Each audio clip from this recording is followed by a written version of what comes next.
when I decided to start covering the cannabis industry intensely, I moved to Denver in March 2015. And I was there for about a year and a half when that was the center of the industry. And then sort of the plan was always to move to LA once California legalized and the industry's sort of center of gravity shifted to the West Coast. I got started because I just wanted to tell a great story.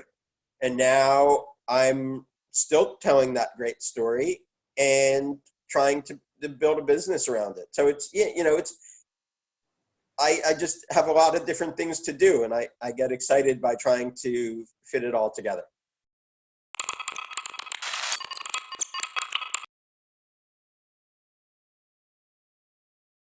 We aspire to be the best way for the industry's leaders and aspiring leaders to keep up with sort of the wide world of cannabis. Everything from political and business developments to health and science and criminal justice and culture. We think we do a pretty good job covering all of it.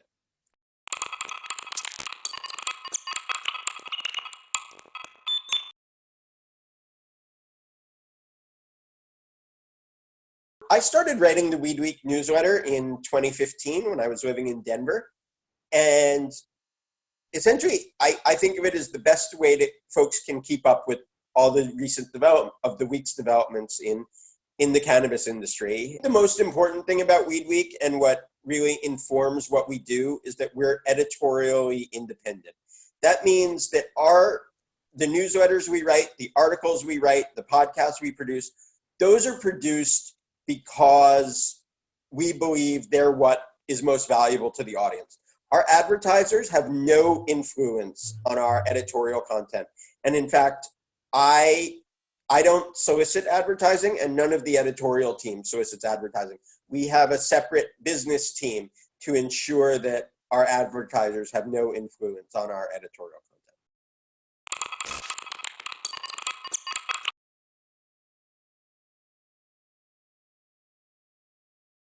The rebrand was prompted by, we just expanded and released and built a gorgeous new website that has more original work as well as industry resources. So the rebrand was really sort of in keeping with that.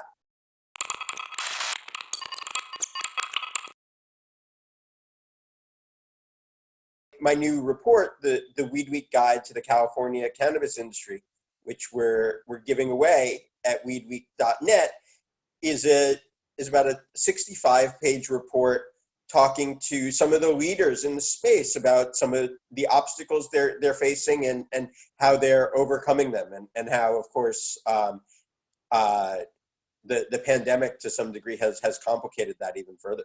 We commissioned an exclusive market research survey from a firm called Soapbox Sample, and they went around and asked, well, not really go around, but they asked online 400 consumers for how, when, why, and how they consume cannabis. And the answers are really insightful to anyone trying to understand, I think, the California consumer and what makes them buy where.